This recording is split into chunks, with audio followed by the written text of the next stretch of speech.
everybody.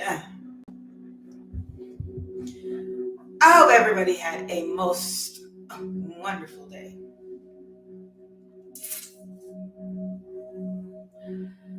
I did like a retouch, reset up on my setup. So I hope it looks good. I have to say something. So, okay. Here I go with my stories, but I hope y'all like them. And I'm going to assume that my mic is working right now. Can I say something without everybody being offended? Because that's the last thing I want in the world. I wanted to say this.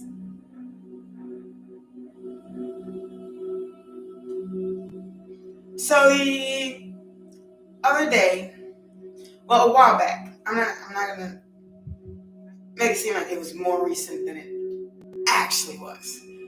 So a while back, me and my friend were hanging out, and she said, "Girl," she said, "you need a girlfriend." I said, "Girl, I'm not ready to date. I think I'm okay for right now because I got like a lot going on. So I'm okay." So then I had the conversation the other day, and I said, with you guys and I guess with a friend of mine, kind of, sort of. The friend part, kind of, sort of. So my friend tried to hook me up with one of her friends. My only issue, and don't take this wrong if you're going to do this, I mean, everybody has their own thing. Respect. But the thing that I want to say it. My 22 on my clock. My thing was that she was just kind of young. I mean, for my age and for my preference.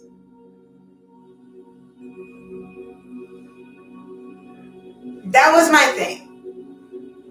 My thing. Now, whatever anybody else chooses to do, I'm not speaking on that. I cannot. I mean, people are into all kinds of things. Truth. This fly is killing me. Because it's been hanging out. It has not been in this room.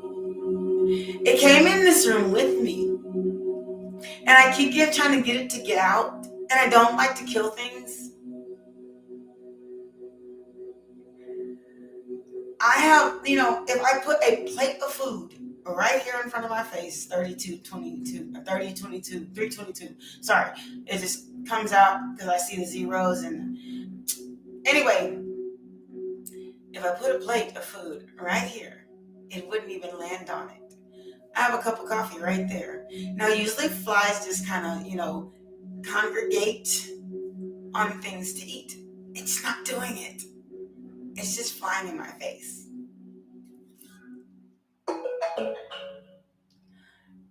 Moving right along. So I was told, it was suggested to me to join a dating app. At the time that I was told about it, I didn't do it. I waited until the day I said, I think I'm ready to date, guys. And then I did it only because dating is not what it used to be. I tried reading just kind of random. I wasn't trying, but I randomly, 433 truth, I randomly ran into people who were interested in me. That did not work out. 444. The reason that the reason that it did not work out was because they saw me and automatically they were just like, I want to sleep with you. So then I was like, no. No. So then I said, let me try a dating app. That way, at least you get to have a conversation. At least you get to have a conversation, right? So I joined this dating app. And now here's my point. I put my picture on there. Everything's cool. And it's awesome. And I'm getting like a great deal of response. So when I started swiping, 5:44 on the clock, through the pictures, okay?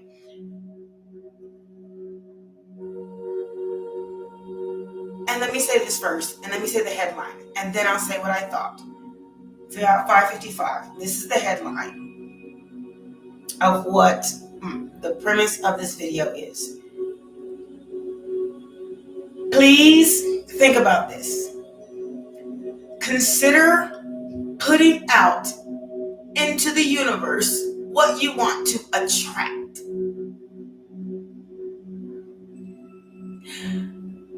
And then put out the other stuff. After you've attracted something that makes sense to you.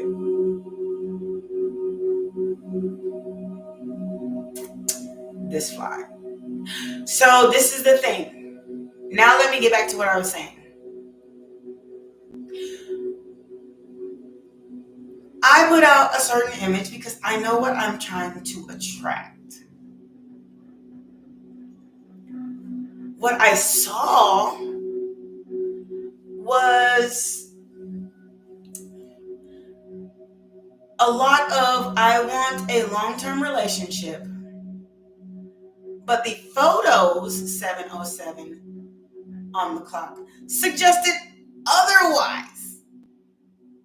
They suggested otherwise.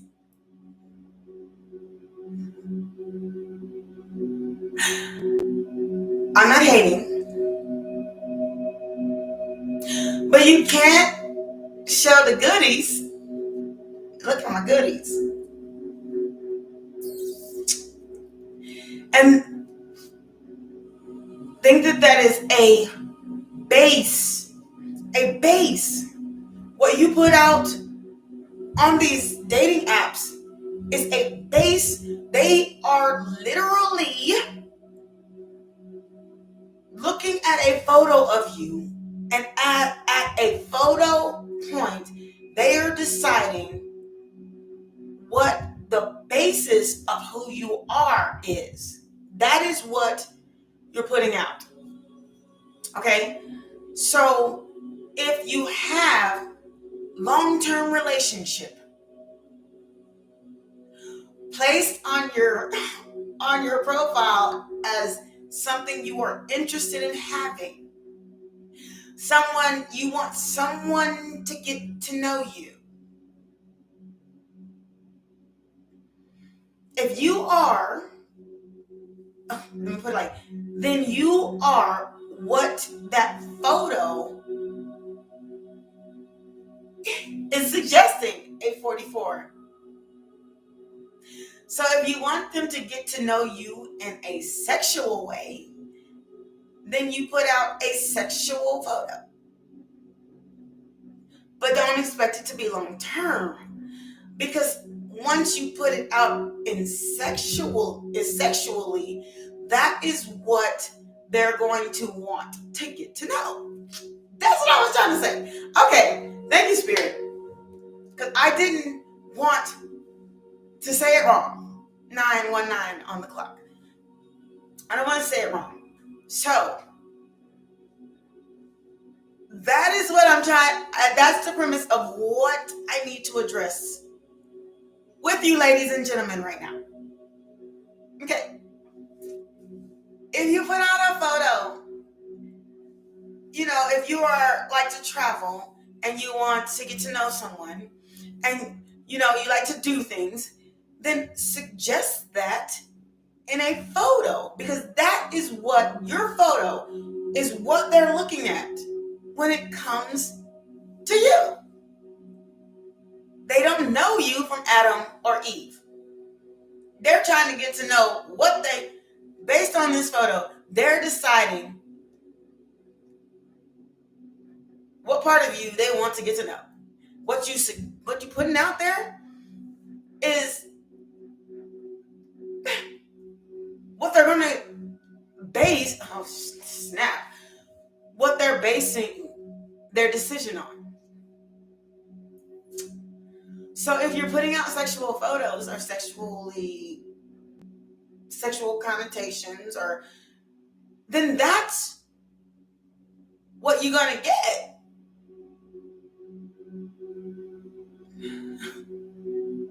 Someone that's looking for that, right? So how many of you out here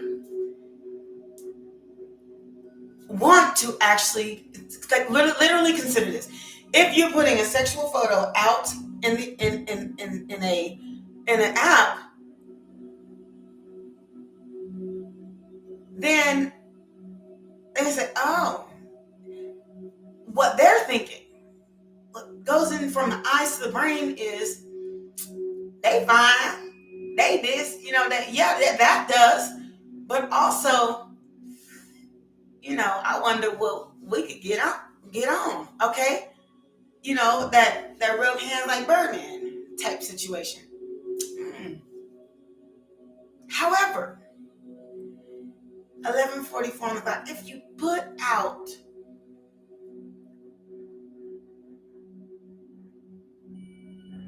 what is the saying that the saying is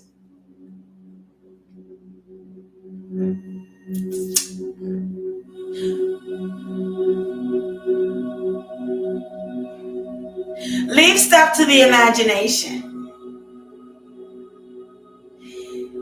Let them imagine it. Show them a smile and a covered body.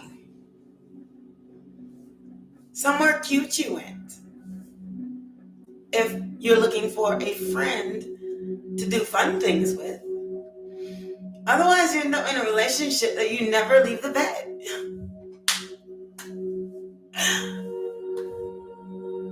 It's important.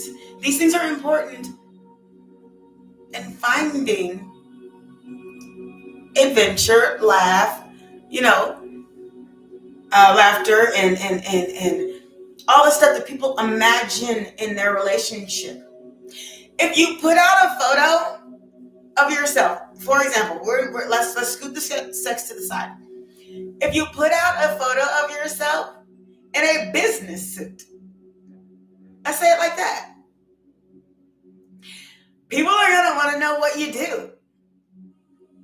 It suggests that you're about your money. So people are going to want to know how much you got.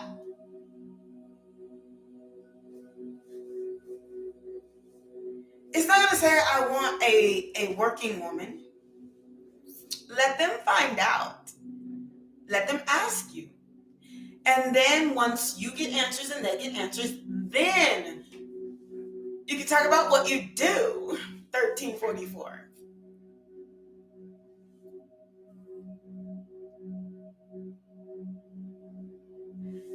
It's all in how you present yourself when you are on places like that.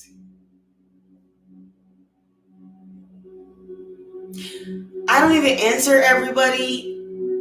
I can't possibly answer every single message that I receive. I can't. I mean, it's a lot. It's a lot of people.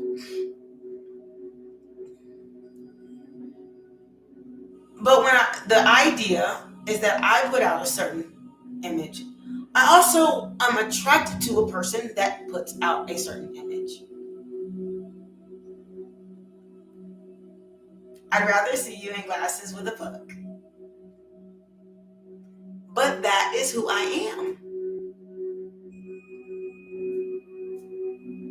I'm not going to pull my shirt up and show my everything. I ain't even met you yet.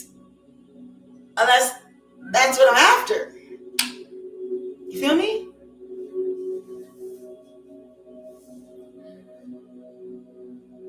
I know I'm not looking directly at the camera because I want to make sure that I'm relaying the right message. So if I were watching this, I want to make sure that if I were watching it, the right message is relayed. So, okay.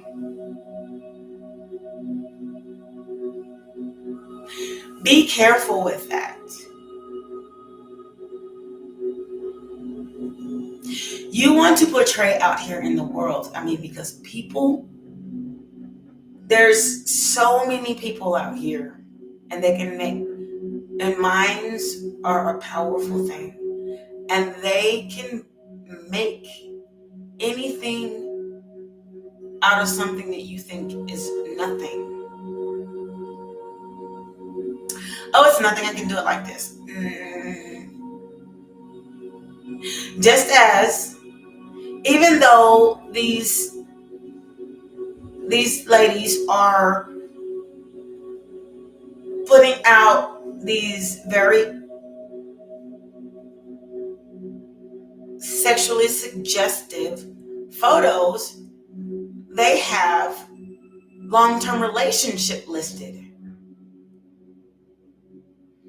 Do you want a long-term relationship based on sex? Or do you want a long-term relationship 1644 based on the things that you like? So my photo has me, but I'm not booby checking, and I'm not muscle checking, and I'm not dancing, whatever. I am at an event. I'm at a place that I really love. Matter of fact, the photo that you saw when you clicked on my video, that's one of the photos that I put out. I didn't put out a photo of me laying in my bed with my chest out, or like I can be your this or that. I didn't suggest anything. You have to ask me. That's the premise of starting a conversation. Conversation starts getting to know, and getting to know is the base of a long-term relationship. I can't say I've always been like that. I am now.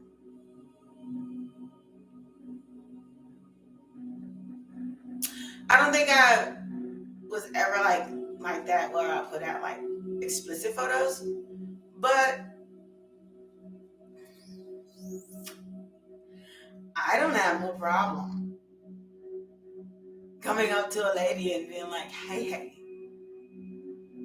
and you look, and ooh, I have no problem with that. Until I was that person. And when I became that person, I was just like, ugh. Why are you looking at me like I'm just fresh meat? Like I'm meat. I'm not a person. You know what I mean? And you know what? I had like more problems finding dates then. And one of the reasons is once I got into a situation where I was like, well, let me get to know you. They had already decided, well, this person wants to And you know what? I ain't never done with a So let me work on And then I come with these relationship questions. Or not relationship, the getting to know you questions. I don't want to get to know you. I thought I could have this kind of experience with you. How long did that last? I think a lot of them last until the drop off.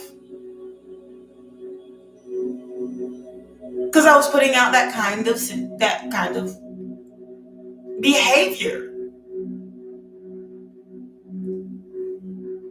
Now, so I decided I want change. 2:02 on my clock. I don't want to be that person.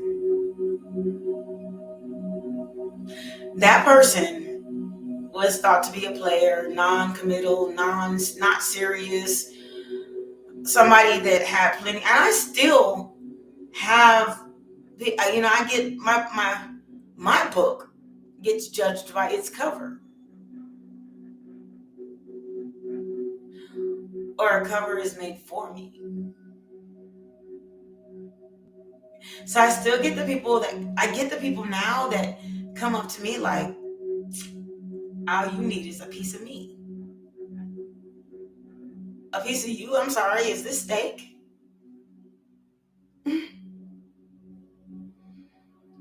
Can I come spend the night? Or can I? Hell no. No. I didn't understand until I was that person.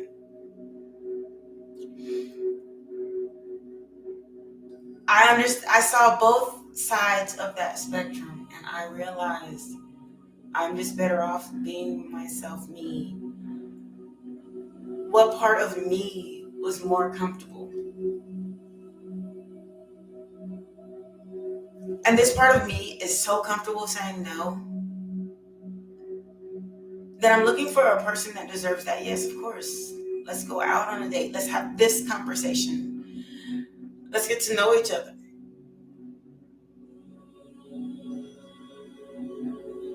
The fly. Okay, let's get to know each other.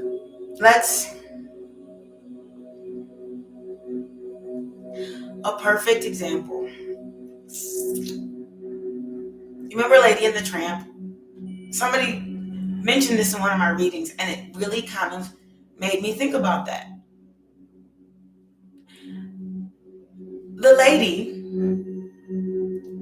was not for getting with the tramp. Lady was, this kind of dog, and the tramp was this kind of dog, street dog, and she was a uptown girl. She was not with that. What happened was, it's about the judgment. Like they were kind of judging each other. 22:44 on the clock. But at the end of the day, they went out for a night on the town and did this. That was a date. The tramp they didn't put them in a closet together. Said, breathe. It was a night on the town. They did this, they did that, they got in trouble, blah, blah, blah. Then they had the spaghetti, moment. After they really know each other and realize they like each other. That's the date. Now, does it suggest that they hop right into the closet together to breed afterward? No. They really got to know it. They didn't even have puppies to the end of the movie. Do you feel me?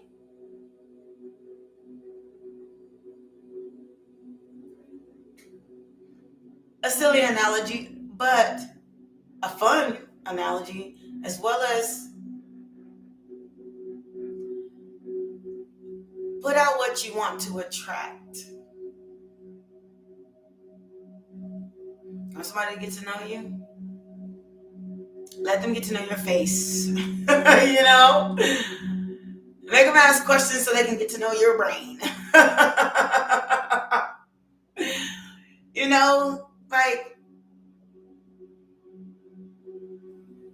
Open the other category later. It will come if it's meant.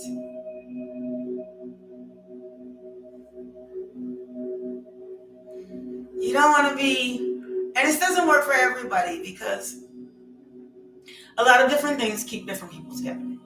Can't say that. But in which way?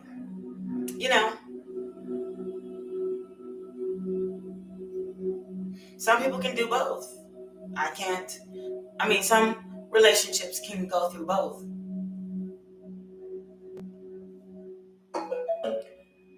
But I realized a majority of relationships, and I don't care if you're the best or the worst, I can't answer, or the worst, or the biggest or the smallest, or this or that. It matters not. What matters is, where do you want to start? What is going to last longer? Who's going to win the race? The tortoise, or the hare? Because it seems as if the hare ran out of steam before the tortoise did. So I decided to base my relationships on that.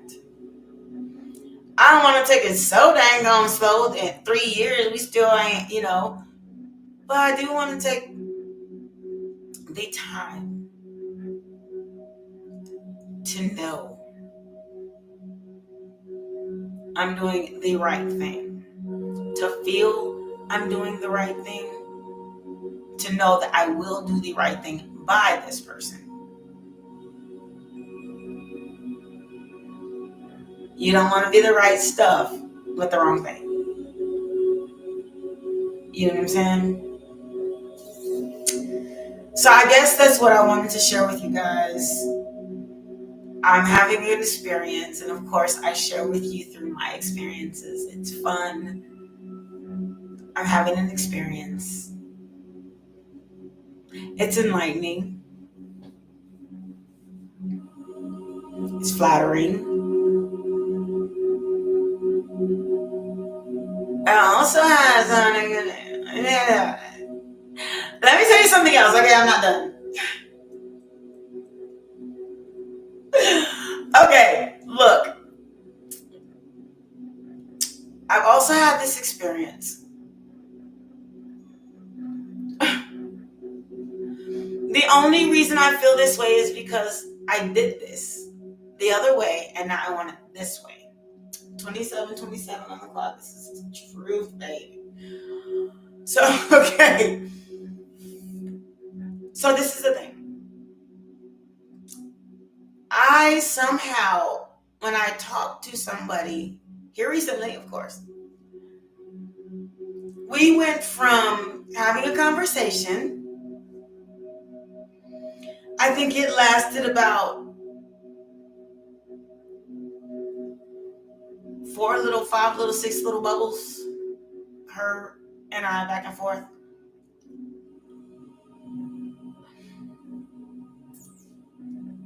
Before I was already baby, long-term relationship girlfriend. I said, let's get to know. Hi. She said, okay, babe. All right, baby. Okay. Look, it'd be a difference if it's been, a couple weeks even. I was baby that day. That day.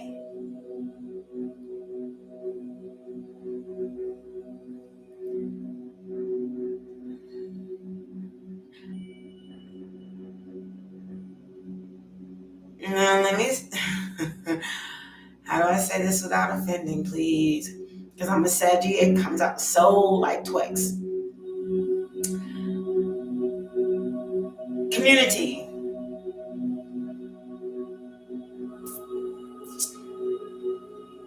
Community. Collective. Whatever you would like to call it. Slow down. Learn my name before it's baby. You don't even know my name.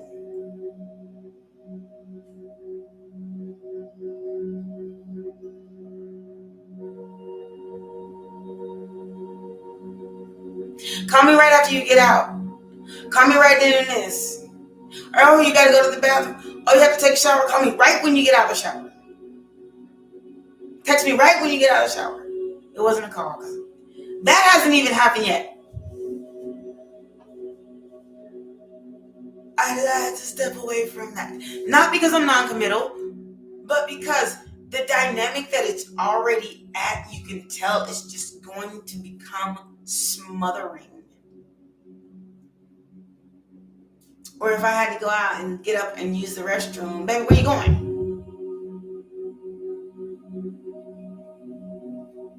I'm going to the bathroom. Well, hurry up, come back. I didn't say I was going to New York City. I can't wait for you to get back. Went to the restroom.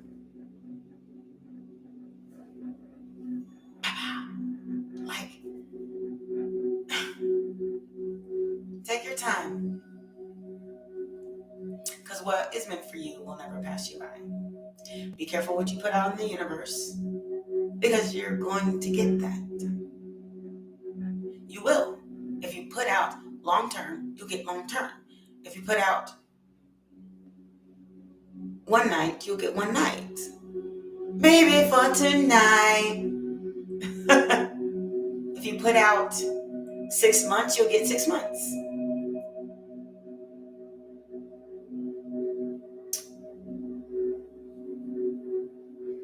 That's all I have to say. If you put out smothering, somebody's going to be like,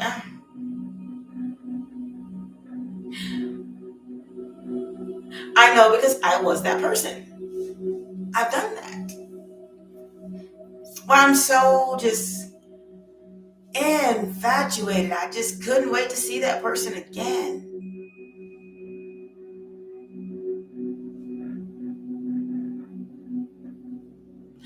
I've also been in a situation where I couldn't be in a separate room. Let me put it. I couldn't be in a separate room from a person. They weren't having that. They called me to the restroom when they had to go to the restroom. I mean, like, where you at? Come in here. I'm in the bathroom. Come to the bathroom with me.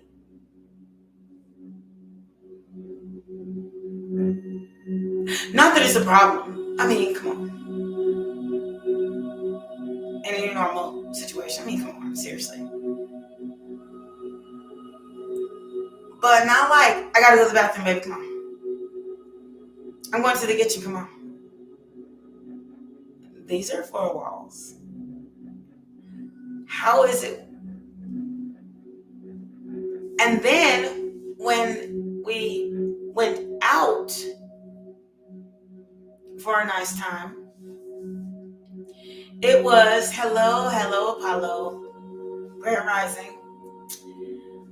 And then when we went out for a nice time, if anybody spoke to me, they got upset. She got upset. Like she had like resting mad face all night long. She didn't say anything. I think she knew that she didn't have the right to say anything. We were not dating. That's the thing. We weren't dating.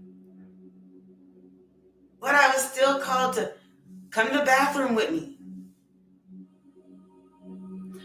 I was telling a story about how, and you know, I don't really use them either. I'm a face-to-face person.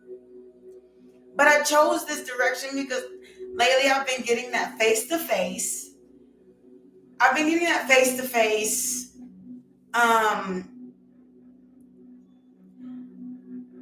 I want to sleep with you from everybody. So I said, let me go on a dating app, because at least we get to have conversation before you get to tell me this is what I want to do to you. Not that it doesn't happen, I tell you. But yeah, right. So you get it, right? So, you know, especially from guys, and I tell them all the time, you see the necklace? I even have a bracelet. I even tell you I'm not into it. You're a Cancer. I'm a Cancer rising. I'm fire and water. So you can imagine. I mean, I'm everything else, but Yeah, I can either be really loving or I can tell you really direct. It's not water and air. Yeah, I mean, at least your personalities are flowing. I mean, water and air. I mean, it gets a little choppy sometimes, but it might be more inward than outward. And if it's outward, I mean, you're really in trouble, right? hmm So, but cancers are really loving.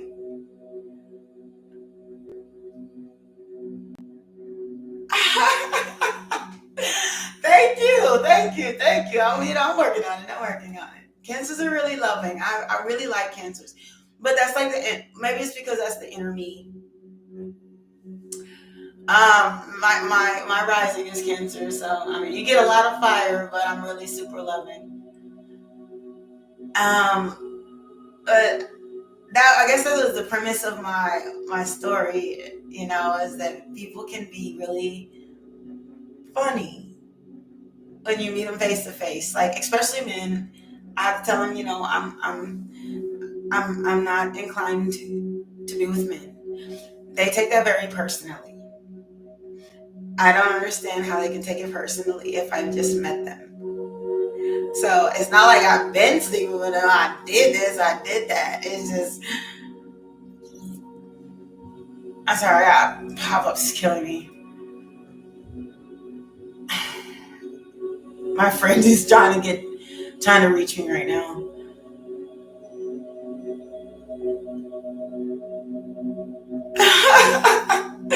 No, don't quit. You're okay. You're allowed. I mean, you like, oh, that's cute. Okay. That's fine. I don't know wrong with that. I mean, for real. Let me tell you. There's nothing wrong with that. Wrong. What am I saying? Like it's something to be. Um, but yes, I I get approached very wrong in person.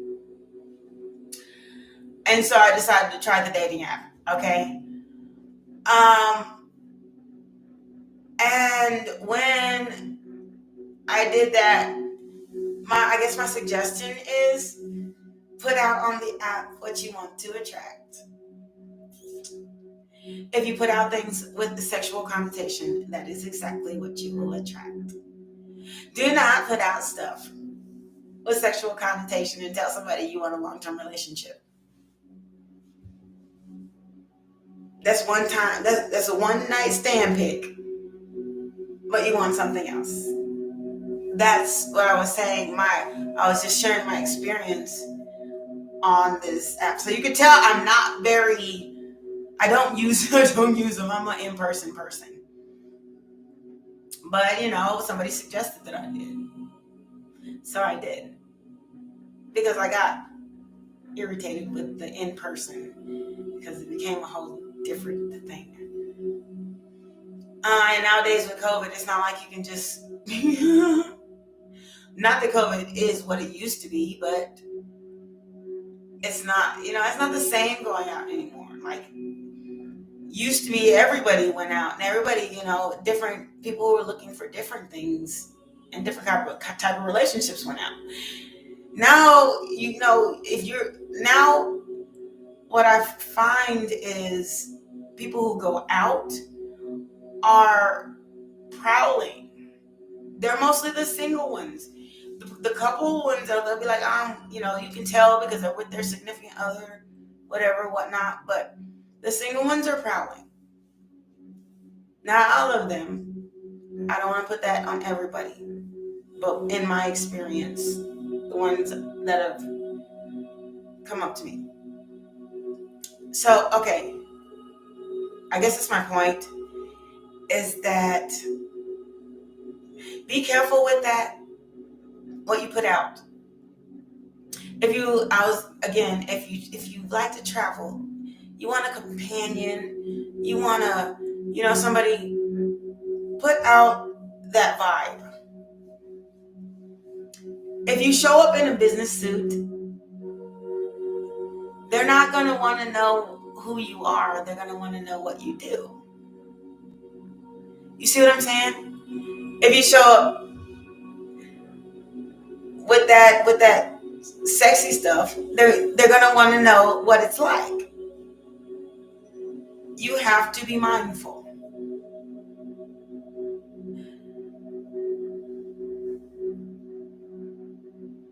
Like I said, leave things to the imagination. If you want somebody to want to know what your mind is like, give them a chance to ask them questions. Then they can get to know what your mind is like. Be mindful. Move with intent. People are really heartbroken on here, and it's really hard for me to see that. And I still am into tarot, but that's for guidance. But when I got into tarot, it was because I was broken. Really, and I can't say I'm not broken, but broken in different areas in my life. But it also helped me know my worth. I was the kind of person that would take anything. I didn't see the predator in people, but they were predators because I was not strong enough. They saw the prey in me. Then I switched that up. They came up to me, "Oh, you're cute." I said, "Oh, you're cute too. You want to come have a drink with me?" "Sure, I'll have a drink with you." "So what's your name?" "My name is B." "What do you do?" "None of your business." "I don't know you. But how do you like what we are doing? Because that's where we're at." "Well, can I come to your house?" "No. Just because I'm here is not an invitation to my bed, which is where you're trying to be. And then when we're done, you're going to be like, I got to go home to my wife." That way. So I learned the power of self-esteem, slowly but surely. Then outside of places and events like that, it switched from those events to workplaces. Don't they consider that sexual harassment? Then why are you doing that? If I told anybody, you'll just easily lose your job as the words flow out of your mouth. They found that offensive. But you didn't find offensive to ask me to sleep with me. So I decided to switch these things up. Because having people come at you sideways and you act like, oh, it's okay, that's where you will act everywhere until you fall into that trap. And then when you fall into that trap and things go awry, then you will be looking at yourself as broken. Oh, he did this, he did that, she did this, she did that, and now we're not together anymore. And then you come onto tarot wondering if they're coming back. Wondering what's next in your love life. Here's somebody with some cards telling you what's next in your love life. You know what's next in your love life?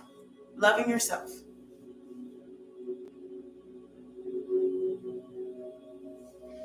Right. That way, Apollo. You're absolutely right. And the more you seek for somebody else to tell you that you need to love yourself, they don't keep flipping those cards. And you're going to keep hearing what you want to hear until you hear what they're really trying to say.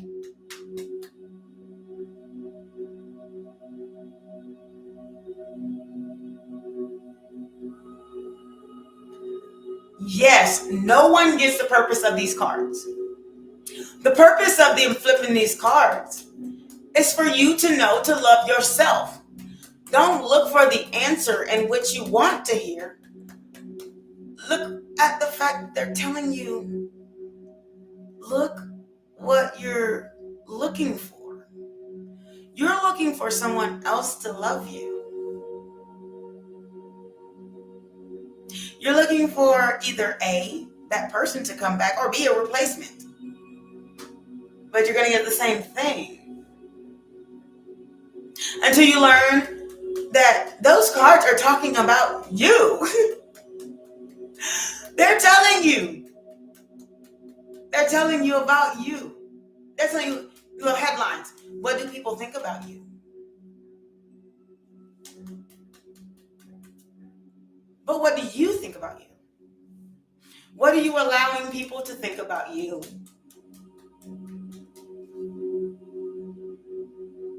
That you're listening to? What are you taking in about that? It's not the attitude that you should have. Honestly. And quite frankly, I just don't care anymore. Or I just don't give a damn. I have better things to do. If I'm going to sit here and listen to these cards, imagine all the things I could be doing in this whole world if I would just listen to my intuition.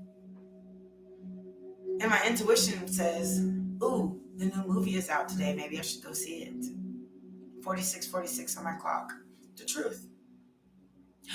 Oh, you know what? I should just kind of back off a little bit of this. I can listen to one, but I sit all here all day listening to people tell me when he or she is coming back. Thank you, Apollo. But it took me to do that, Apollo. Seriously, I was one of those people all day, waiting to see when she was going to come back, waiting to see when they were going to come back, all the while missing the purpose of living, which is the billions of other things I could be doing and the billions of other people in this world, people I haven't even met like you, that could be interested enough to just wonder who I am. Not the person that left wondering when they coming back. They're not the only person in this world. Just like there's not just one tarot reader for everyone. There's so many, you'll just keep watching all dang on day. All the while, none of it's going to happen. It'll happen, and everything happens in divine timing. That means you could be watching years of tarot reading before you actually meet that one moment that you were looking for. And 90% of the time, it's not going to be the same person that you thought it was going to be.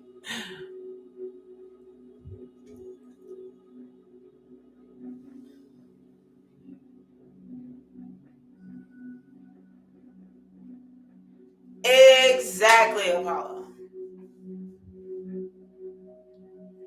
Looking for the next train wreck, because at that point of waiting and waiting and waiting, you are not healed. It's going to be another train wreck.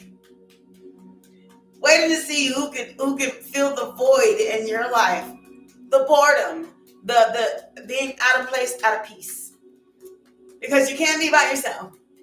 You're waiting for somebody to do everything, see everything, be everything. What about you?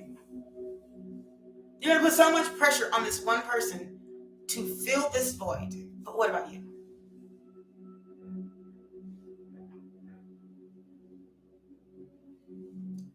Are you going to do everything and be everything? Imagine somebody putting that kind of pressure on you. And the funny thing is, when it does happen to you, you run to the hills. You're gone. On to the next tarot reader to have somebody fill that void. You just had the void filled. You became somebody's everything. Somebody's all. You found a broken person to be with a broken person. and you didn't take the time to heal. But you also put out there in the universe. That's what you told the universe when you were sitting here watching all these cards. You were watching all these cards. Who's gonna fill my void? Well, somebody else watching these cards who needs a void filled themselves. Your heart's broken. This person can't find somebody that can financially be where they're at. So they take a broken-hearted person who doesn't mind working, but their heart's not healed.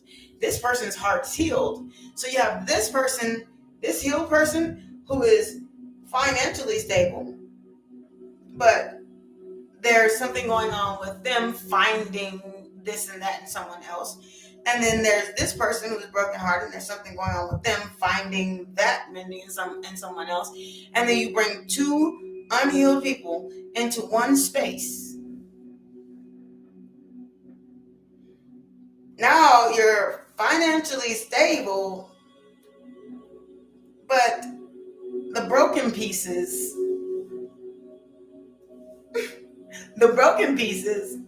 are what's messing it all up. It's what's messed it all up.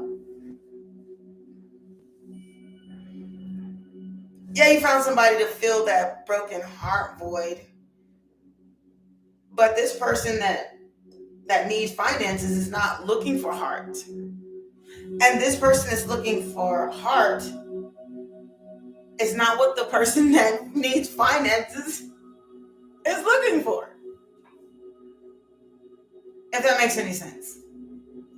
So then now the broken-hearted person is now again broken-hearted. And because everything's not working out with the hearted person, because the finance person isn't giving the heart, then the heart person just kind of gets depressed about it, stops working, and now the finance person does not get their void filled. Now you're both looking at each other like, you were who I thought you were. No, they were. They're the same person that you met.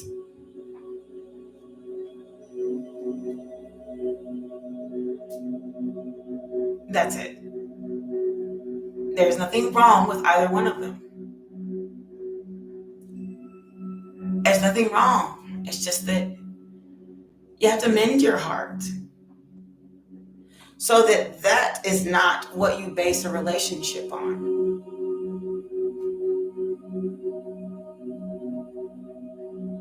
Mend your financial situation so that don't base your relationship on finances. Who does that?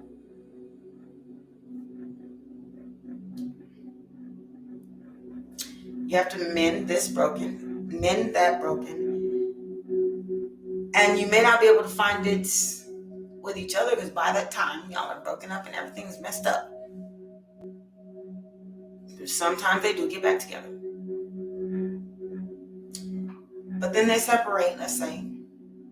Now the broken-hearted person, they mend their heart. But when they mend their heart, they realize, I want all of it. I want nice finances. I want to be respected. I want to be loved. I want somebody to treat me the right way. I want somebody to speak to me the right way. I want this, I want that, I want this, I want that. And I'm going to start treating myself in that manner. So I'm not going to tell myself I'm stupid, dumb, disrespectful. I'm not going to be disrespectful to other people because what you put out in the universe is exactly what you get back.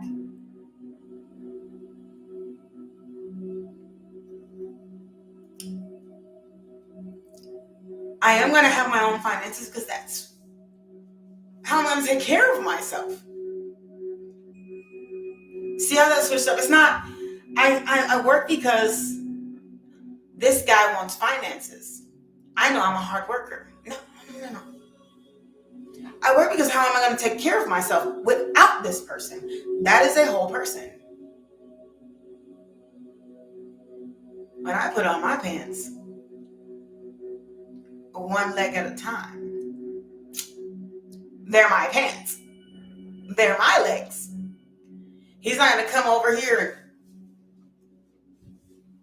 here you go. I mean, how codependent is that? As I said in my previous videos, you close your eyes and open your eyes to yourself.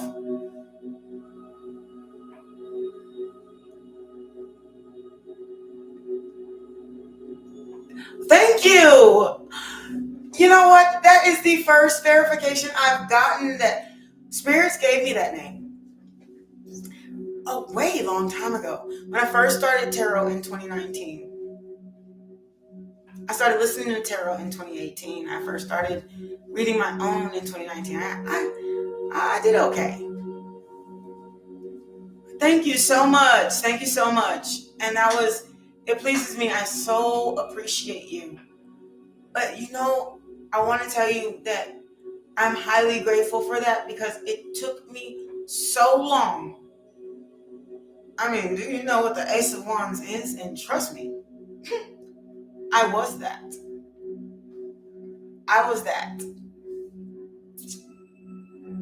Oh, thank you, sweet. Thank you so much. Even if I can't even say, even if, thank you so much. You have no idea what that means to me. Thank you so much. Much appreciated. Thank you so much. I've learned so much in the last 4 years of my life. Thank you so much. I had to open my mind to infinite possibilities. And I am so appreciative of you, Apollo, for that. I have chills right now. I am so grateful for you for that and for this moment. God, Spirit, Universe, the angels, my ancestors, thank you so much. Thank you so much. Sent you to me. It wasn't for validation because I've been trying every method to get my message across, but this one is to just come on and talk.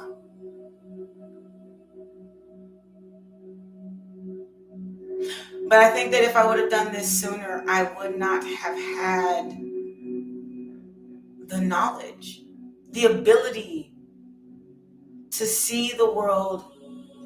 My world was so black and white. It either is what or it wasn't. It's this or that. I was rich or poor. I was this. It was so black and white. And when I started looking at everything in new eyes, and things started to just happen,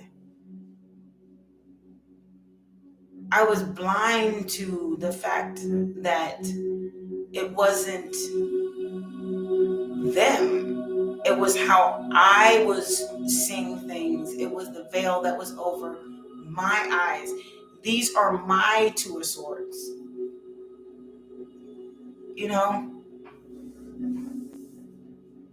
And until I literally, in some cases, unbound myself,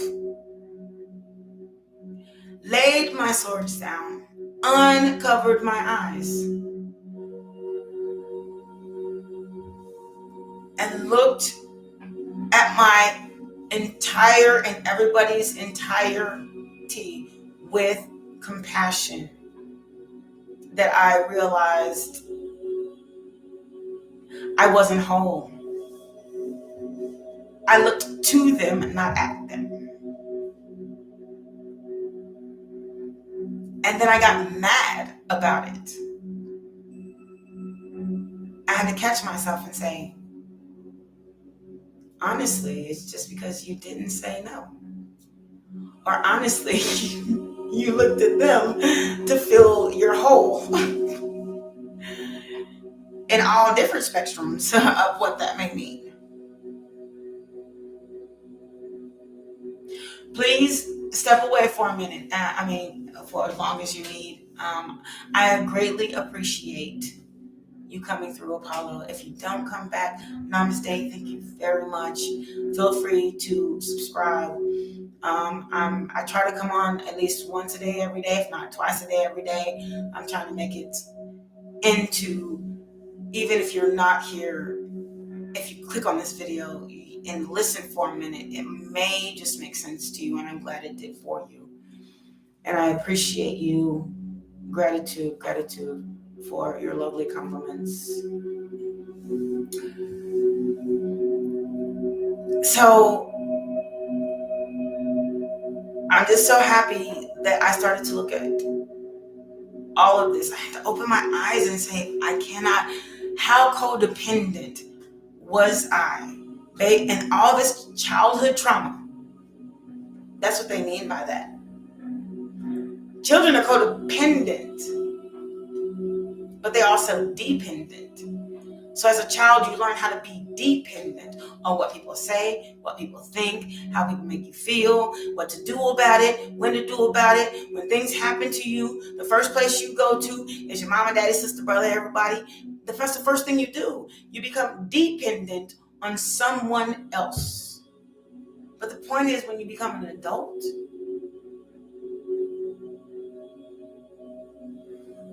y'all all move away from each other. What if you move cities away from each other? Nobody has this full spectrum of the full story of what just happened to you, so what decision should you make? And the sooner you're following their direction, it shall fail. Not that it just doesn't work out, but will it be honestly what you wanted? Imagine what you wanted to do when you were like this age, that age, the other day. Like, it really, I wanted to do this when I was this age. I wanted to do that when I was this age. And now I'm sitting at a desk doing this at this age and that at this age, when I really wish I was doing this at this age, that at this age. So imagine if you said to yourself, you know what? I'm going to do until I have the money and the time, or if I don't, I'm going to make time, because is the mundane. But this brings joy to my life. Being whole as an individual has brought in so much joy to my life. It's unspeakable. Yeah, I have a 9 to 5, but I don't plan to stay there. And that's a terrible thing to say. Because the fear. But the fear is real and shall be conquered. And I'm really not that scared, honestly. A job is a leg up to what you really want to do. And a job does not make you. You're not your job. You don't say, hi, my name is accountant and I do Zach or Robert. You are Robert. How you doing? And accounting is something you're good at. I'm gonna say, hi, my name is Guitar. Here I am. Okay, you're back. Hi, Apollo. I don't say, hi, my name is Guitar. And I do B. I do Ace of Wands. I don't say that. I say, hi, my name is Ace of Wands. How are you doing? To Hierophant. But I play the guitar. It's something I'm good at. Don't ever mistake that. Just telling you. Your job is not you.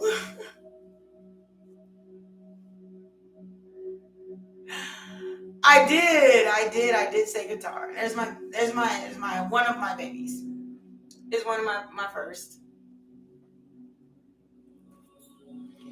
Oh man, me too. Don't get me started on music because I will go off. I am like a music fanatic. And if that is if it feeds your soul, you should listen to more music. You may actually be clairaudient. I would think about that. Have you ever paid attention to, like, when you're doing something? You're doing something, like you're driving down the street, and let's say you're going to your girlfriend's house. Then all of a sudden, these love songs start playing, and then there's a message in that for you. If you're going to the grocery store, and then a different song plays about, I don't know, meat and potatoes.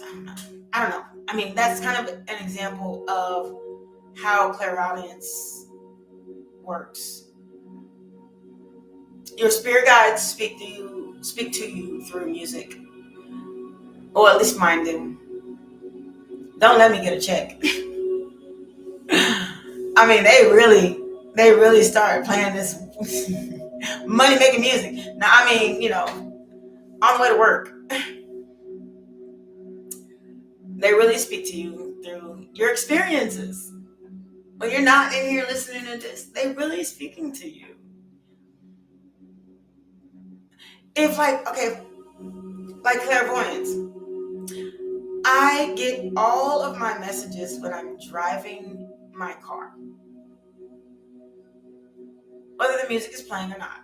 Sometimes I don't listen to any music, but something will pop in my head, and that's where the topics come from that I speak on. Something will pop in my head, or something will happen, and I'm just like, all of a sudden it's like an epiphany moment. And I say, you know what, maybe I should speak on that. And they keep telling me, write it down. And I'm a Sagittarius, I don't listen. I should write down, because then I could never run out of topics. It would not take me so long. And then I could probably speak all day on various topics. But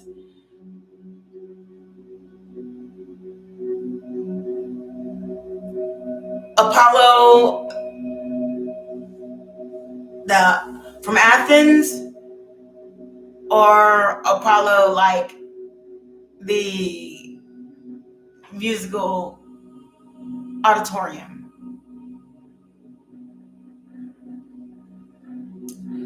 Like Greek Apollo. I mean, I know a lot of Apollos.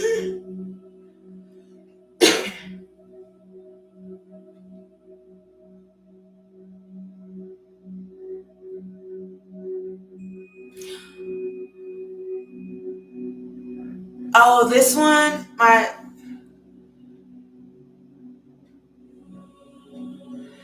yes, I do know about Apollo. I learned about Apollo. I mean, I'm a studier. Like, that's my geek. I'm not even gonna lie. So my geek is studying. I know, it's so crazy.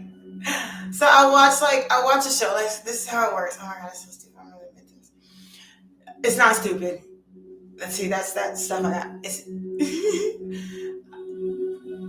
So when I first learned about Greek mythology, I was 9 years old. 8. 9. So I was 9 years old when I first learned about Apollo and Zeus, and I think I was 10 when I learned about Edgar Allan Poe, and I learned about I kind of grew with learning, and then I started to, anyway, let me skip all that.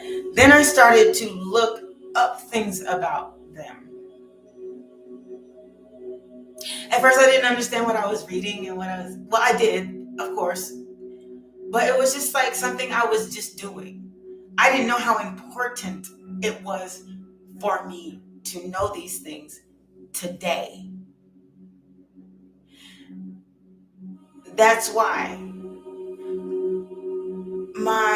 I speak of him all the time. I think the first prophet that I really took notice to was, and here I go. And it's just because I'm trying to tell you, because if it came intuitively, I would like totally not even be thinking about it right now. But just give me a second, because now I blanked myself because it's like but I learned about Greek mythology. You know what? It became important for me to learn, and I think they started in middle school on Greek mythology. They started to teach you stuff about that. High school, you know, they go into slavery and all that stuff, prohibition, but it's gonna make me so angry, because as soon as I get off here, I'm going to think of it. Look, 11 on the clock, and this must be meant to be. I'm glad I so met you. But I didn't know why I was reading it until I needed it, which was here, you know, like growing up in my life and stuff like that. I didn't know why it was important. But I think that is the great thing, is that now it's important because it was the fact that my mind was open enough at 8 years old, 9 years old, to actually ingest 11:55 on my clock, ingest that kind of information.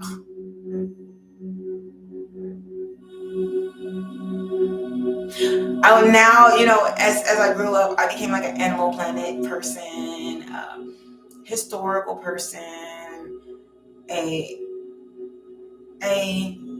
it's like I can hear the message, clairaudience. I could hear the message, ingest the message, use it and not know I'm using it, which is an expansion of the mind. I was using it to expand my mind, and now it's relevant because as I'm learning lessons, I see how it's valid and how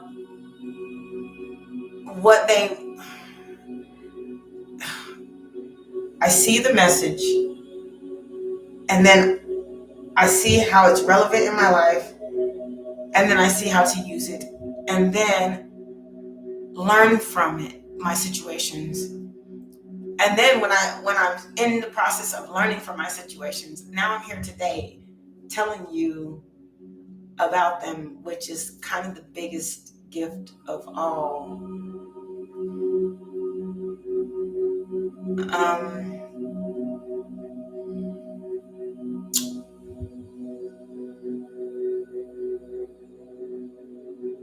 It's gonna drive me nuts. Thank you.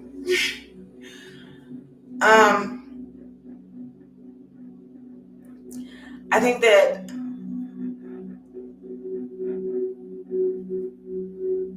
it was my first introduction. It was my first introduction to philosophy. At that point, I was like, what is a philosopher? Then I learned about that part. Then I learned about the Greek god Athena, then Apollo. Then I learned about Xerxes. I hope I said that right. Zeus. I started to just kind of research into it. Now that I know, then I read about them. My next phase was to understand what was so important about these people. Why they were gods. What made them gods? And you know what made them gods? the message. It's things that nobody knew. They had the same ability that I have. Like, they were filled with all this knowledge, power, strength, and that's what made them powerful, is their best asset. What they knew.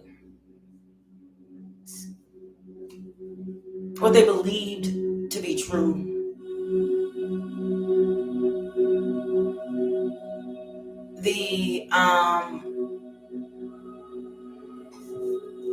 Jesus, I don't even know how to put it.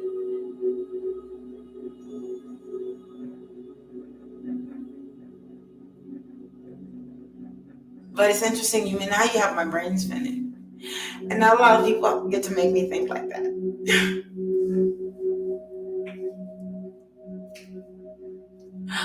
Oh, goodness. Enjoy digging into me. So what do you mean?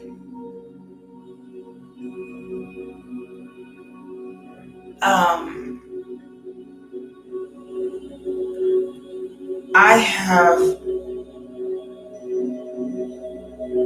not enjoyed digging into me. What do you mean by that, Apollo?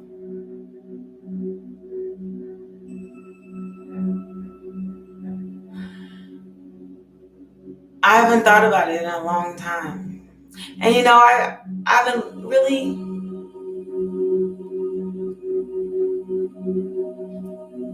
Apollo. Oh, you.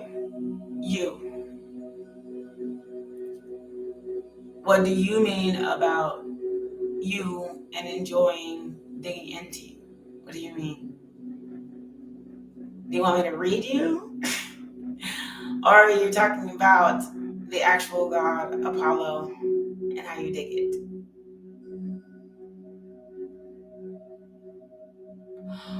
Okay, I haven't even seen it. I haven't even seen it.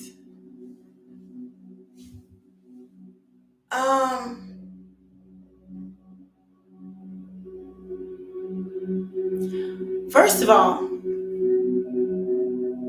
clearly, very clearly, you're very educated. You should become a teacher if you're not already. Only because people will find your knowledge expansive.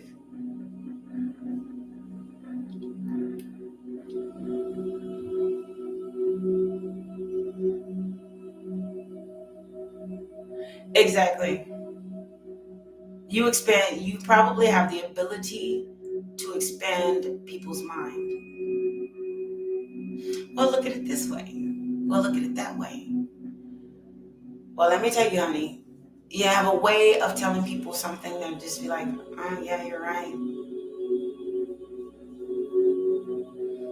And it's kind of discomforting to them sometimes.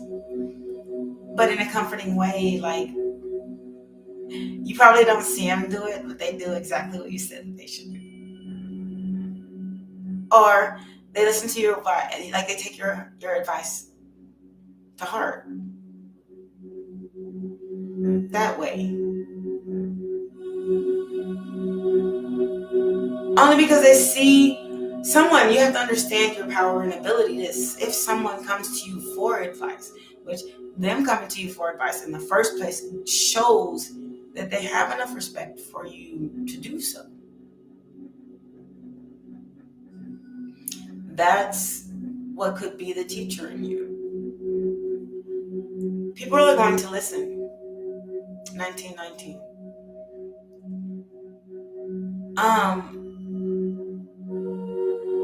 So find you a stage. Second,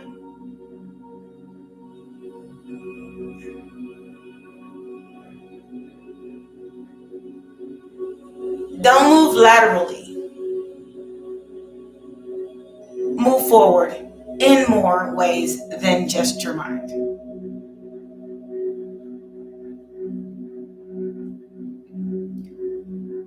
Because in my mind, all I'm seeing is the crab and the lateral move.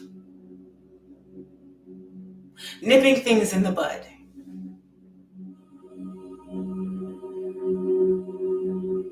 So,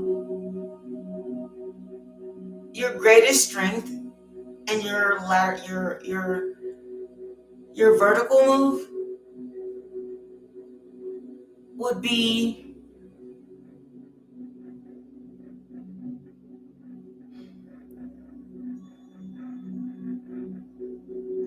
it was just at the tip of my tongue. I'm trying to see if I can get it back. Your vertical move would be to come out of your shell. So go towards your rising north node or your fortune.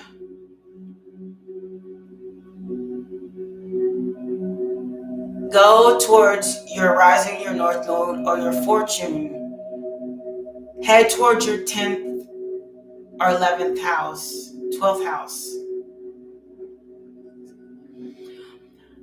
Okay, look up your birth chart. When you look up your birth chart, and you can go to if you don't know anything about it,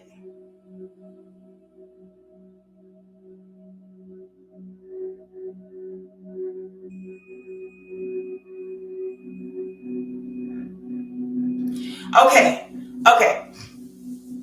So you don't know how to use it, but you have it. Oh, snap. Okay. So this is how you use it. And I'm really just barely, and I can't say barely, but because it takes a long time to get there. How to use it. Okay. So first of all, study it and know where you're headed. So to do this big old explanation about how 22 on the clock, how your fortune is in Gemini. So look up the traits of a Gemini, right? Check out the traits of a Gemini and see what Geminis are all about. They're the positive and negative traits of a Gemini. And Gemini says, Geminis can be this way, and then Geminis can be that way. It's about how Geminis are, but they have also positive aspects of Gemini. And, a southern node aspect of Gemini. But integrating those two nodes will bring in your fortune.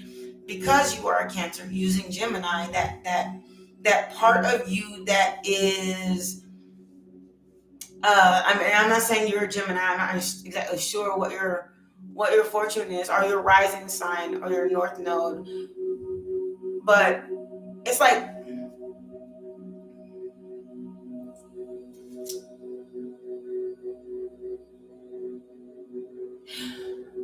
those aspects. Let me go to your north node. The aspects of yourself that are so positive enjoyment, and every time you use these aspects of yourself, everything goes right, and then you get all this luck and these things out, because you have to start looking at your life. You have to pay attention to it, and all this stuff kind of happens when in a positive way if you use this. I mean, when you're this way, not when you use it. When you're this way, all these things, you feel great. You're able to, and your mind expands, and this and that, and everybody has those moments. Traveling, for instance.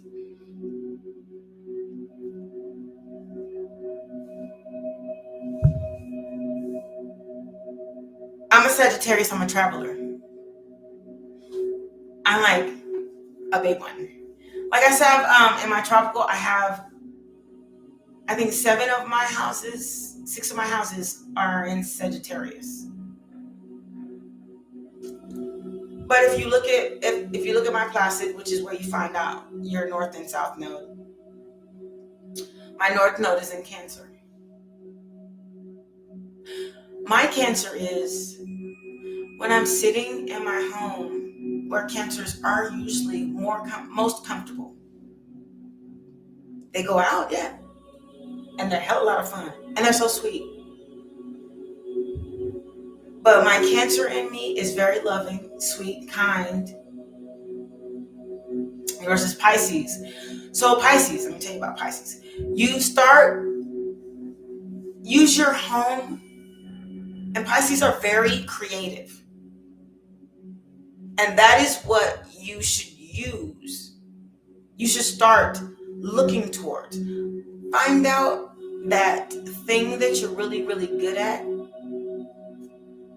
that's creative.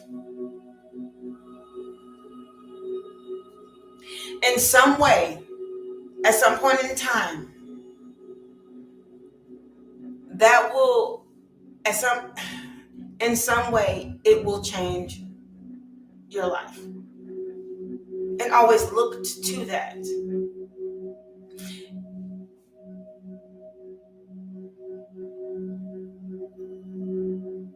What do you do all day, every day? Speak. Ask questions.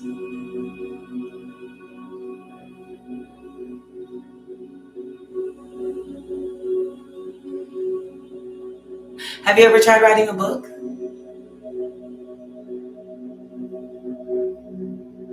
Okay. That's what I do all day. My North Node is in Cancer. Actually, my fortune is Pisces. That's where my fortune is.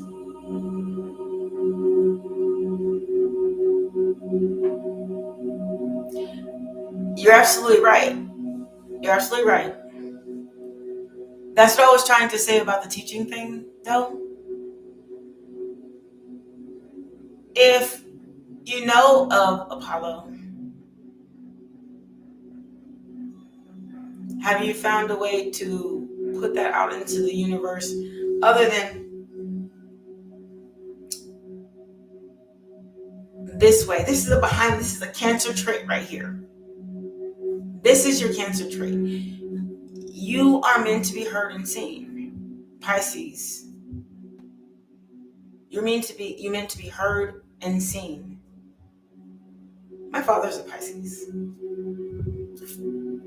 Very popular one. Not as popular as me. But he's a very well-known person.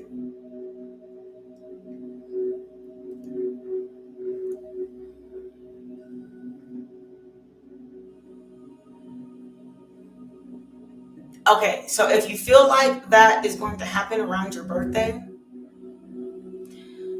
follow either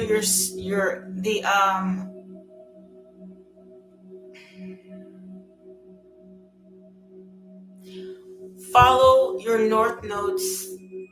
When your North node is either in the sun, and when your North node is in the sun, and your sun, I say that the sun is in Pisces right now. So when your North node is in your sun, that's when you should act.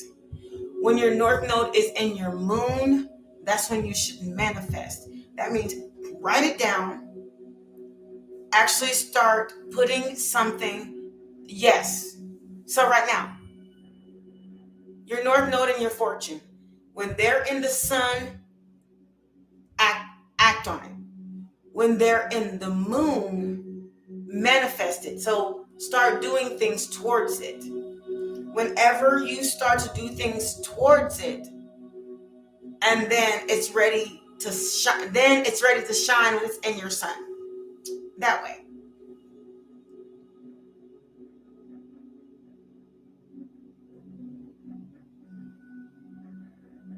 So your moon is in Libra.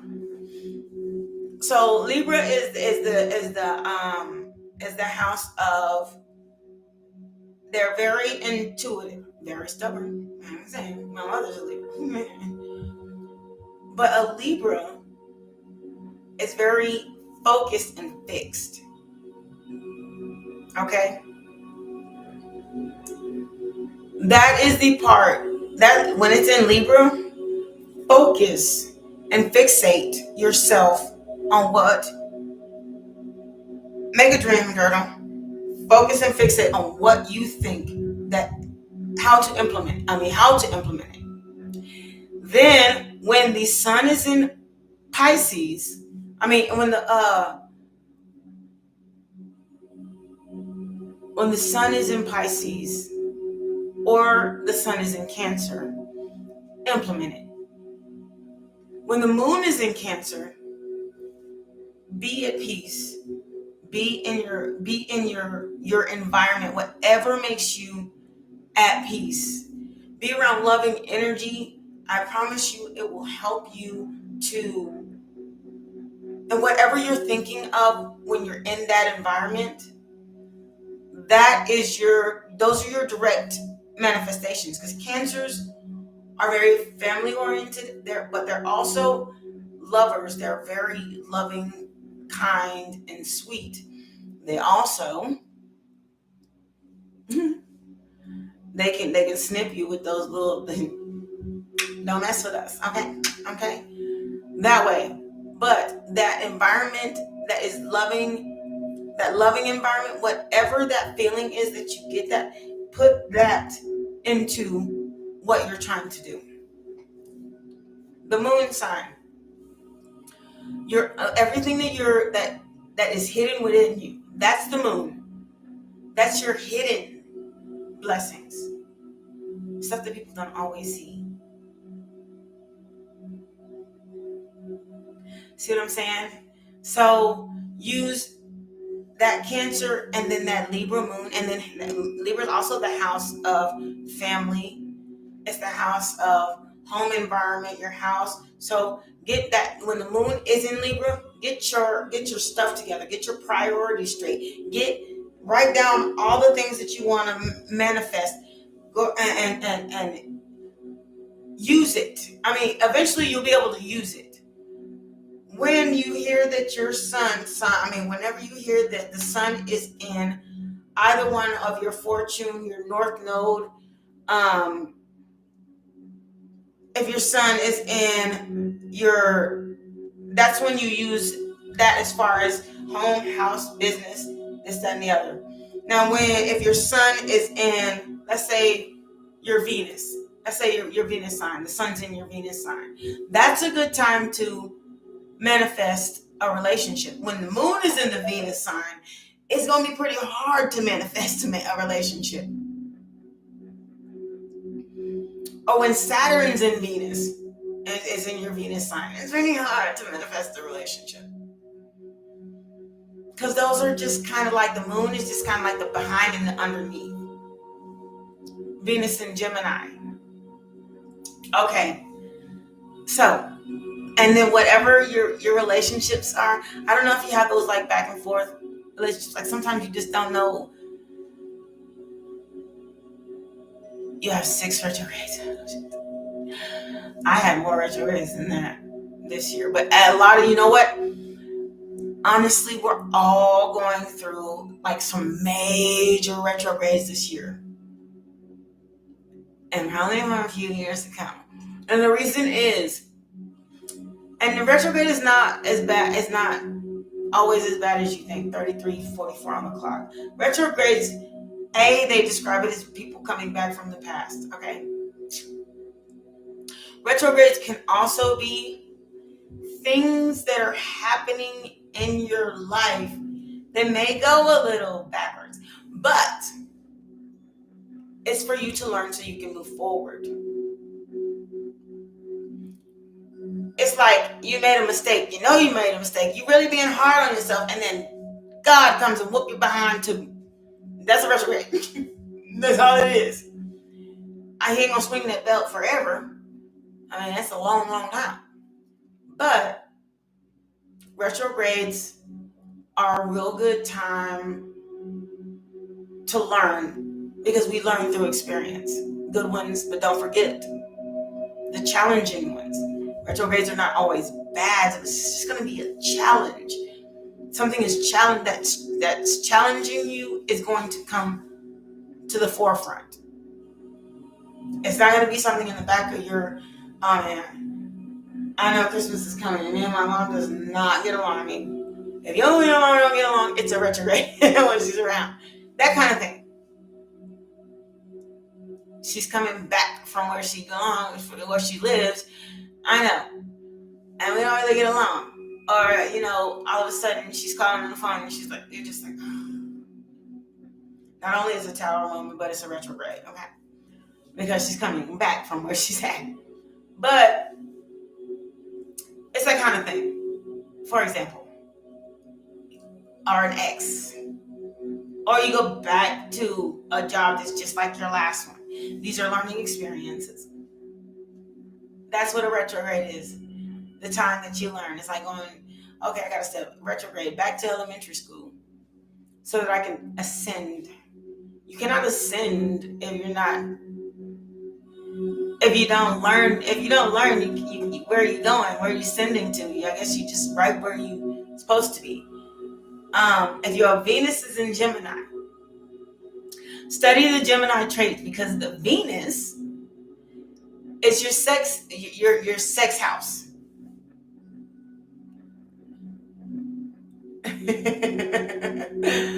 So your Venus is your sex house. That's your but it's also it's another relationship sector, but it's more of a personal relationship situation. So study Gemini's relationship patterns. And then whatever your South Node is, study whatever the negative parts of your traits in your South Node. And then study the positive ones so you can get out of your South Node onto, then they say, hit your North Node. So your North Node, it's all in transition. You study the negative, then how to grow into the positive of the Gemini. Then you're in your North Node, then you study the negative, how to grow into the positive of your North Node, ascension, that way.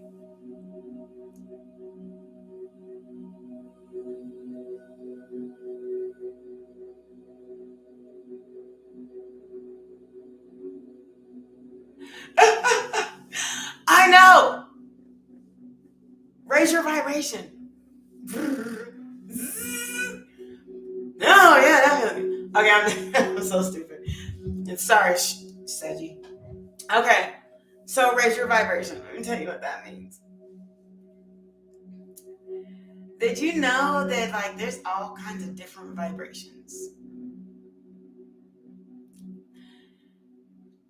Did you know you can argue with somebody until the day is long?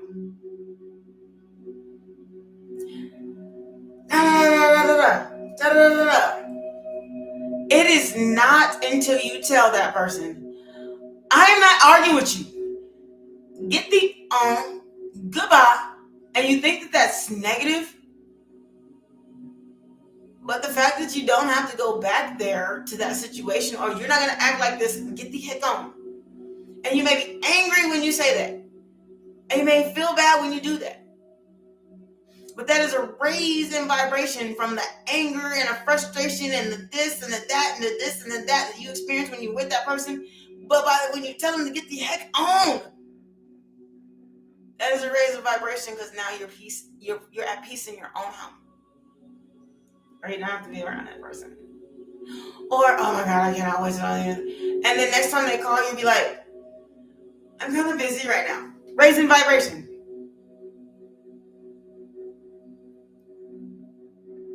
That way. Amazingly, not having that negative energy even coming towards you, or the thought that I'm going to deal with this. Just the thought. And then it's not there. Eventually that negative that you get while that person's there, and then the negative that you feel while that person's there, and then the negative that you feel after they leave, that's the lower self in you. Because really you just want to be like, no, I'm going to listen to meditation music and I'm going to say affirmations to myself. I'd rather do that. Raising vibration. Sometimes raising vibration is a lot smoother than people think. Then there's the raising vibration where you just had a whole bad year and oh my God, I promise you've been drinking for 3 months. A raising vibration is to work. Do the work. It's in your mind, I know I need to quit. A raising vibration is everything that you do to get to the thing that is bothering you. It bothers you. I know I need to go to the gym. That I know and not do is your lower self. That's your lower vibration. Your raising vibrations are the actions that you take to do things to stop them from bothering you. To stop that negative voice talk. That's a raising vibration. Because then you're not talking negative to yourself. And as long as you're not talking negative to yourself, you'll start smiling. You'll start singing. Because there's nothing in your head saying,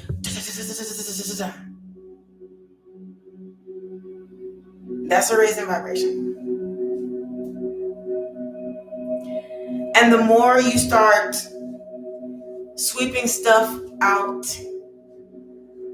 that keeps that negative going, and you could just do it for example, I put on quite a bit of weight. I did during COVID. Everybody did. I kept saying to myself, I know I need to go to the gym. It was like running through my head all day. But did you know, as it was running through my head, I know I need to stop at the gym, it was bringing me down. It was making me feel some kind of way. That some kind of way was also being reflected. It was like reflecting outward. Then I was like, I haven't gone to the gym. So then I started eating bad food because I had no goal. I had nothing. I was already down talking myself about the gym. And so I might as well have this burger. Or I might as well have. But then I said, you know what? I bought myself a treadmill. Top of my behind. I bought myself a treadmill. When I didn't have any excuse anymore of why I wasn't working out, I go to the gym. I don't even hardly use the treadmill. I use it on rainy days. But I go to the gym. But I don't go to the gym because I want to be fit and muscular and this and that. I go to the gym because I don't want those negative thoughts all day long. Raising vibration. And then as I see myself getting more fit and toned and feeling healthier, I start doing healthier things for myself because I realize, when I go to the gym and I ate that stuff, I feel like this. So then I change my diet because I don't want to feel like this while I'm working out. That's a raising vibration. It's that easy. And the motivation to do so is, the motivation to do so is the hardest thing to get over. I'm going to do it. That's the hardest thing to do. Is stopping yourself. Finding something else to do. But once you get to that place where and if you're hearing and these readings are resonating with you, then they're talking to you. These are your spirit guides talking to you. Don't listen to what the reader says. I want to say that. When the reader puts their opinion in it, that's different than the message you should be hearing. Just want you to know that. Maybe you should, but listen to the message. that you should be hearing. Everything you do to stop negative thoughts is a raising vibration. Eventually, you'll get to a point where you're just like, wow, I feel different. I feel great. I was eating bread and meat. Every time I ate bread and meat, I felt like trash. But I love bread. So I was doing what I love, but it was making me feel like trash. But I kept doing it because I like the favorite bread. I like spaghetti. I like this. I like that. I kept doing it because I like it. But my body was telling me, this is not what you want. So when I stopped, and I didn't stop all the way. I'm a Presbyterian now. But that's because I enjoy seafood. And it doesn't make me feel like the bread did and the meat did. So I love noodles, right? So I went to HEB. I was like, what can I do to replace them? So I found kelp noodles. Vegan noodles. Made out of kelp. It's awesome. Now I make shrimp spaghetti. There was nothing wrong with the sauce. It was just the meat and the bread. So now that I have eliminated that, I can eat food without feeling like poop. So now I've gone from the gym. I went to the gym. I go to the gym so I don't have negative self-talk. But since I go to the gym, my body feels better. I'm slimming down. Even if it's 30 minutes. I go to the gym sometimes, just sit in front of the gym so I can channel. It's quiet in my car, sitting in front of the gym, listening to my spirit guides. Sometimes I go to the gym and I only walk on the treadmill for 15 minutes. But that's to eliminate the negative self-talk. That is how you raise your vibration. It is so, people make it more complicated than it has to be. It really is. People are like, oily, literally overcomplicate things. If you like fries and you know you're on a diet, eat the damn fries. Just know it's a treat. It's a delicacy. There's a difference. Eat the damn fries out. Like for real. And if you've cut them out, once you eat them and then they make you feel like crap, you won't want to go back. If that's what it does. If you just love fries, eat the dang on fries. That way the negative self-talk is gone. If when you eat the fries, it makes you feel bad, chili dogs.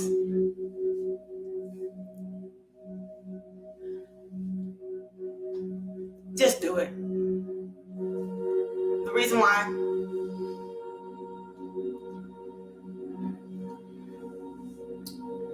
as negatively as if you talk to yourself negative about it,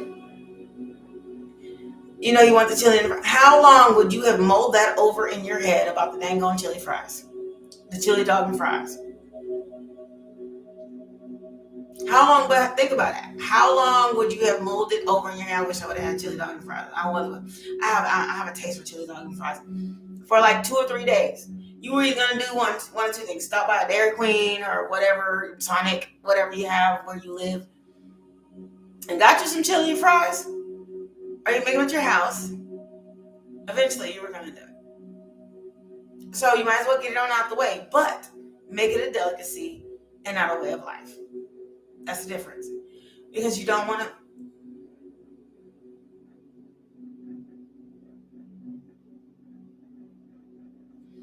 That way,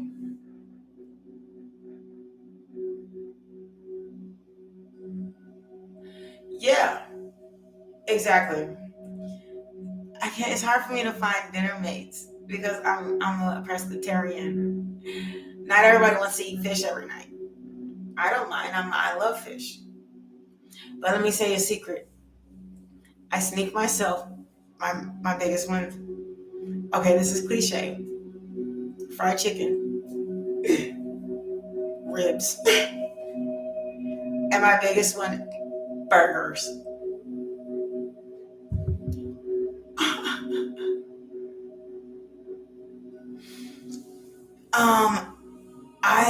I've fallen in love with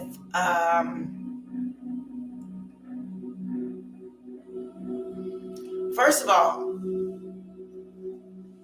you'd be surprised how flavorful kelp is. That's been a big thing. Veggie products, veggie burgers, veggie. This it kind of kills that meat craving. It works. As far as sweet goes, those sugar-free icicle pops, that works. I love that. I eat those things all day. I mean, there's probably rappers singing in my living room. My prosciutto. I will get like 5 or 10 packs of prosciutto and buy them and put them in my refrigerator. They're pretty expensive. They're not cheap, but it's just the layered meat because of the snack, and it's more. And I'm a pescatarian, but it's my food. But anyway,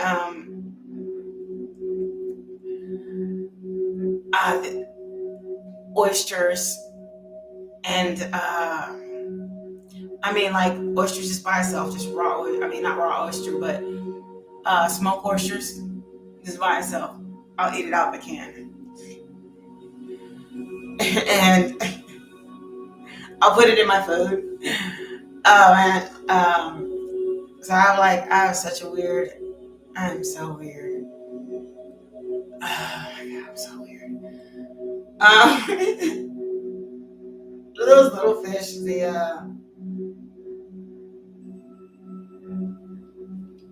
anyway.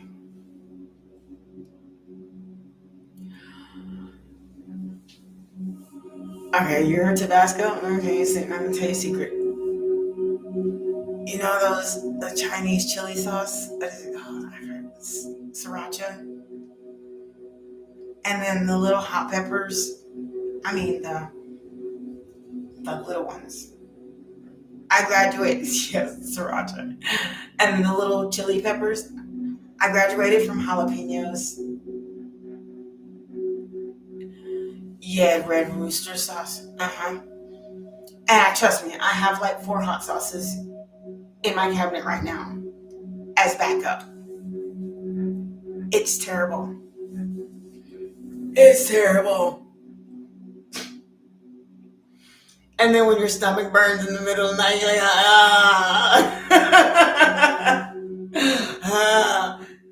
oh man, because it does start to get to you after a while. You have to take a break, but the spicier the better. It's so bad.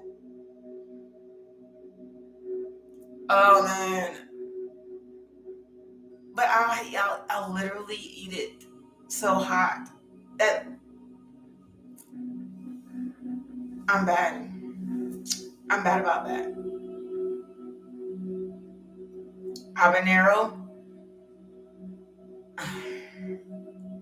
that's like ketchup for me. I'm serious. It's really bad. Like I'll put the sriracha, and not like the thin sriracha, the thick, pasty sriracha. I mean, and I'll put that in there, plus the baby chili peppers, and then I bought some extra. They're called like the super hot red ones, and I put them all in like a dish like this big. So needless to say, yes,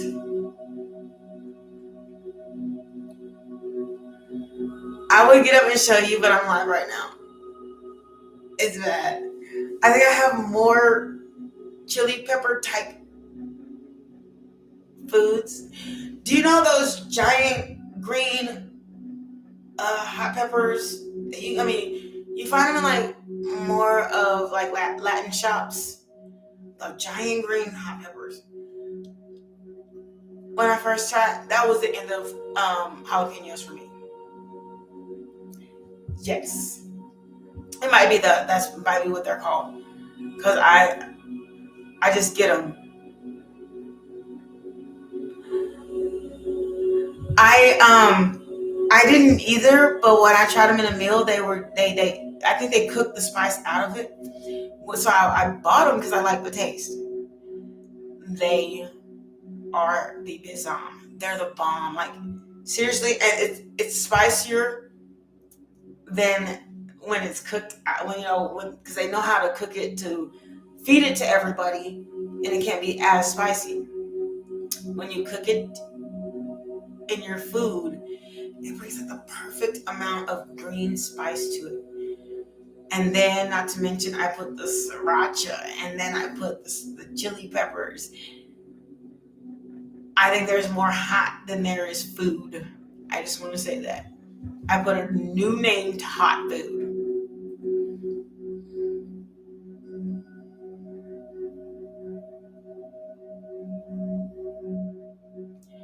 I don't know, people.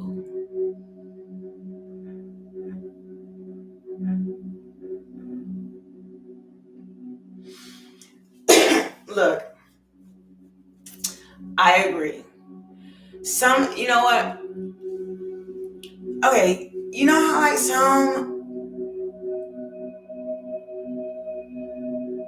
how like some, first off, the seeds do all the heat. But if you want immediate hot, you have to use the vegetable itself.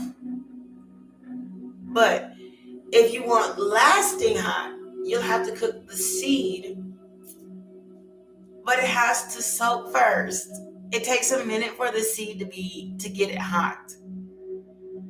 I think that's where us spicy food people.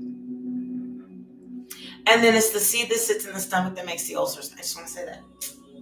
It's not the actual vegetable itself. It's the seed that sits in the stomach. For real. It's been a life experience, I'll tell you that much. But but you have to wait for the seed to get to permeate in the food. Otherwise, it seems like you're not eating the seed. I mean, you're not eating anything spicy. So you have to really hydrate the seed. It has to get into the juice first, and then it becomes spicy. Have you ever put the spicy in first? Some people just put it in last because they don't want to, make it too spicy. But if you cook the spice first, the longer it cooks, the hotter it is. Coming from a cook, I'm a foodie, so I cook. But the seed is just it's what stays in the stomach. The food digests, even the sauce digests. But the seed sitting there, like I said, the longer the seed sits there, the hotter it gets. So stick to what you know. All y'all think y'all listening out here, don't even know about the seed thing. I'm just letting you know that's where the spice comes from. It's where the ulcers come from. But oh my God, it's been 2 hours. I like you, Apollo. You're awesome. I hope you subscribe because I cannot wait to talk to you again. It has been like such a freaking awesome conversation, but you made me hungry.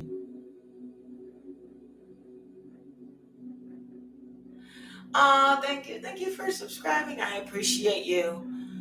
You are so freaking awesome.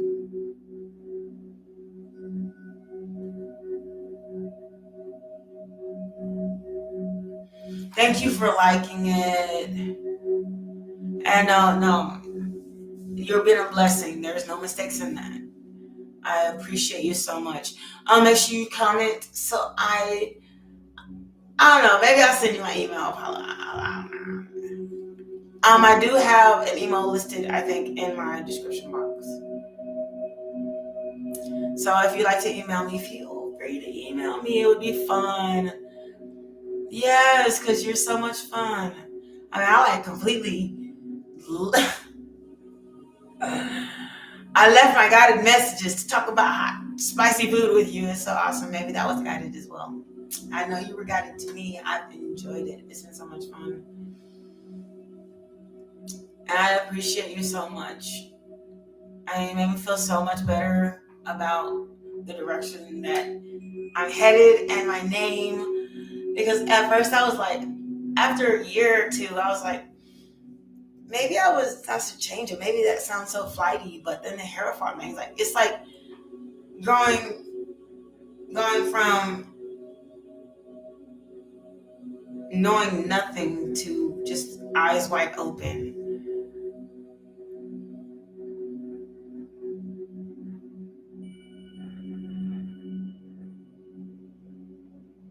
Thank you so much. I appreciate you so much. I cannot wait to email. You're so interesting. And maybe we'll meet somewhere and have some spicy food. That'd be interesting. Or maybe I'll see if I can, they have that food delivery where you can have food delivered to people's house. I don't know. They just came out with it. They'll pick up food from your house and deliver it to other people's house. Hey, you bring the hot stuff, I'll bring the good stuff. All right, sweet. Thank you so much. I appreciate you, Apollo. It's been so much fun. To my audience, now that I have to go, because I gotta eat sometime. Thank you very much for showing up. Please like, comment, share, or subscribe. Although it is definitely not something you're forced to have. Really happy that you're watching it. I don't know why my brain is just going to the left right now. Something you're forced to do. It says that.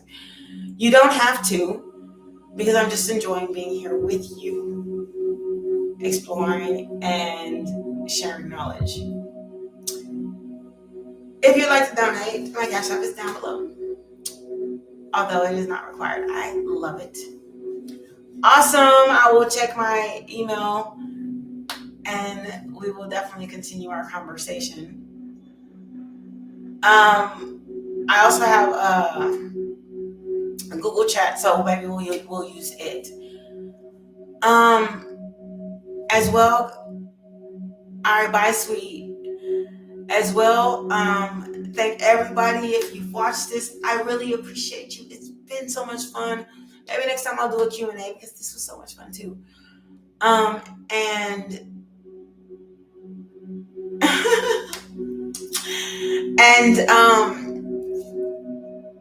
as soon as I'm going to start an Etsy shop because I'm going to start selling crystals. I have no plan on making any major money off of it, but I think the crystals are so important. I can't tell you or describe or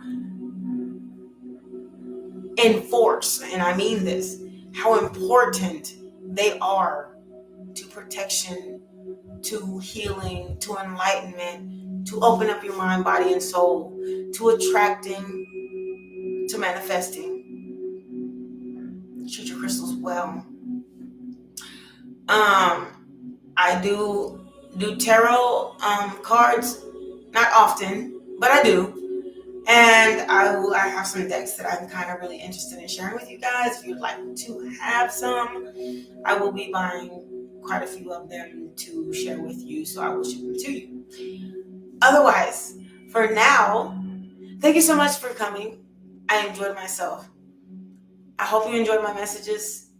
They're very, very important messages from your spirit, because spirit guides, because I think that they're messages that people need to hear, especially those using these dating apps. Put out what you want. What you put out is what you're going to get. What people see is judged. What they think about you is judged based on one picture, even if you have 20 on there. So make sure all 20 are what you want to manifest into your life. Much love to you all. Grand Rising. Namaste. Bye. It's been a pleasure.